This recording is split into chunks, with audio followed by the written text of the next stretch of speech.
जय जय शङ्कर हर हर शङ्कर जय जय शङ्कर हर हर शङ्कर जय जय शङ्कर हर हर शङ्कर जय जय शङ्कर. அத்வைதம் தெய்வத்தின் குரல் 6ஆம் பாகம். அத்வைத சாதனை. விஷ்ணு சகஸ்ரநாமத்தில் தொடர் நாமங்கள். நிஷ்டா சாந்திஹி பராயணம் என்று விஷ்ணு சகஸ்ரநாமத்தில் வருகிறது. அதில் ஒரே விஷயத்தை அழகாக சம்பந்தப்படுத்தி கொண்டு போவதாக சில நாமாக்கள் தொடர்ச்சியாக வருவதுண்டு. அப்படி ஒரு 7-8 பேர் சந்நியாச விஷயமாகவே பூவாக சேர்த்து மாலை தொடுத்தார் போல் வருகிறது. நிர்வாணம் பேஷஜம் பிஷக் சந்நியாசகிருத் ஷமோ சாந்தோ நிஷ்டா சாந்திஹி பராயணம்.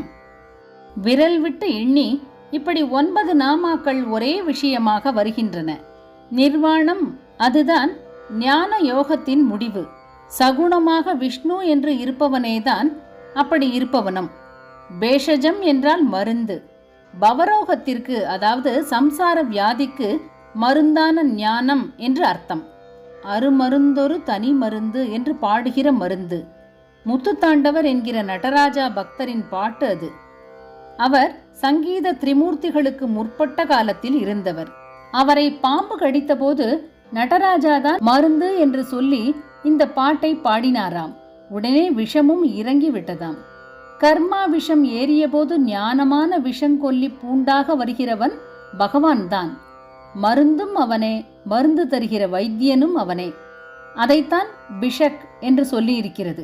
இங்கே திருவான்மியூரில் சுவாமி மருந்தீஸ்வரராக இருக்கிறார். வைத்தீஸ்வரன் கோவில் என்றே பேர் உள்ள ஊரில் பவரோக வைத்தியநாத சுவாமி என்று சம்சார வியாதியை தீர்க்கிற ஞானாச்சாரியனாக இருக்கிறார். கீதை என்ற மருந்து கொடுத்த டாக்டர் என்று ஆச்சாரியால் விஷ்ணு சகஸ்ரநாம பாஷ்யத்தில் சொல்லியிருக்கிறார். கீதையில் சுவாமி முடிவாக கொடுத்த மருந்து என்னவென்றால் சந்நியாசந்தான். கர்ம யோகத்தின் வழியாக ஞான யோகத்தில் சந்நியாசத்திற்குத்தான் அழைத்து கொண்டு போய் முடித்திருக்கிறார்.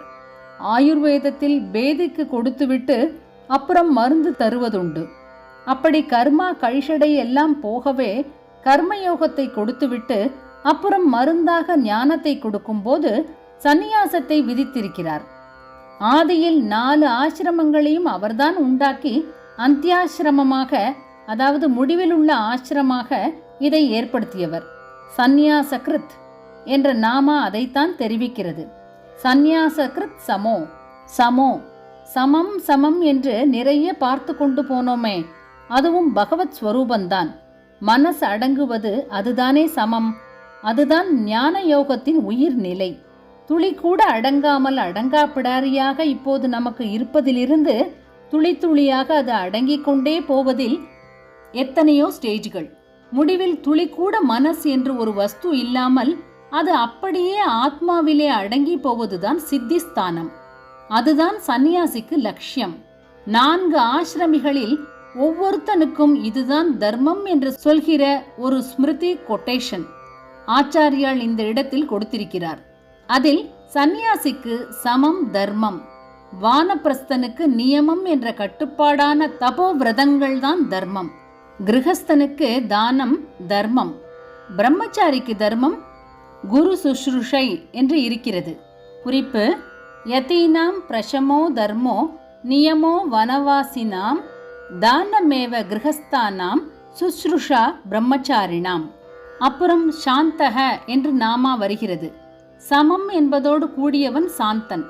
அதற்கு அடுத்தபடியாகத்தான் நிஷ்டா என்றே நாமம் வருகிறது. சந்நியாசியாகி மனமடங்க பெற்ற சாந்தனாகி ஒருவன் ஞானானுபவத்திலேயே நிலைத்து நிற்கிற நிஷ்டையிலே நிற்கிறானே, அந்த நிலையும் பகவான் தான். சகுணத்தில் பகவானாக இருப்பவன் நிர்குணத்தில் இப்படி இருக்கிறான். அந்த நிலையில் இருக்கிற அமைதியை சாந்தி என்றும் அதுதான் பரமான கோல் என்பதை பராயணம் என்றும் 2 நாமாக்களாக கொடுத்திருக்கிறது. வேத கட்டளையாகவே சிரவணம் முதலியன.